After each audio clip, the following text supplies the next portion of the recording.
Hadirin baka senjuk wahid nong jawai kaladap file PIL syaka Meghalaya High Court halor kajing sakut kinyut hapo kasor jawai kumtah ne kasngi kalapan pau kajing ai khublai ka Meghalaya High Court bakalapan mi ka hukum hinin kasngi da ka babathai ka sorkar ban penkin ria no yakinyun u presiden ka senjuk u alan nyangti u yathu ba da kajing bambansi kilahap banlit pensngau syaka Meghalaya High Court halor ka nikakam Uyathu bana kalyang u MLA kathan u wailat miki shilaru halor kane kajing sakut kinyut ula persang wat kilat kilenti bad ha kajing persang jengki banya kendu badu menteri penroisor usnya bhalang dharu kim shamla yolar banya kendu umtip nakai kadau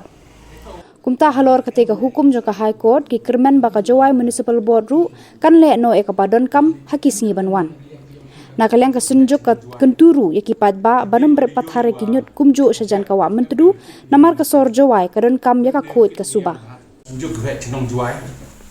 Hadin wa diyoy wa jab mem de kit ni yung nasam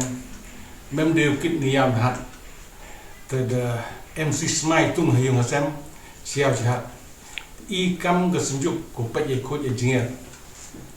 Ya ke chenong jawai ro obi. Dalam approach ye ka court embrong tasam komen wong wa ne liang ka high court yang ka state ke yang i da pedang ye ka PIL go da file ha tu kan nyam trik yang benai arjar atau wa da pass kala ye interim order ko wa da pass kanin ta ini liang ka sejuk manse ne ba yo ito wa ledam lai chaka kot mpoi de chewan ta I kam ka sujuk ko wa pat ye ka khot ke tingia ko wa haini sort join ba sort join to ga district headquarter yang ka tenti ai ro ko wi ko wa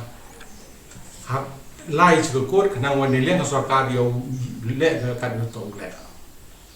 ta ka te ka benta ko wa I kwa siao chipi wa in leng ka sujuk de lai chmat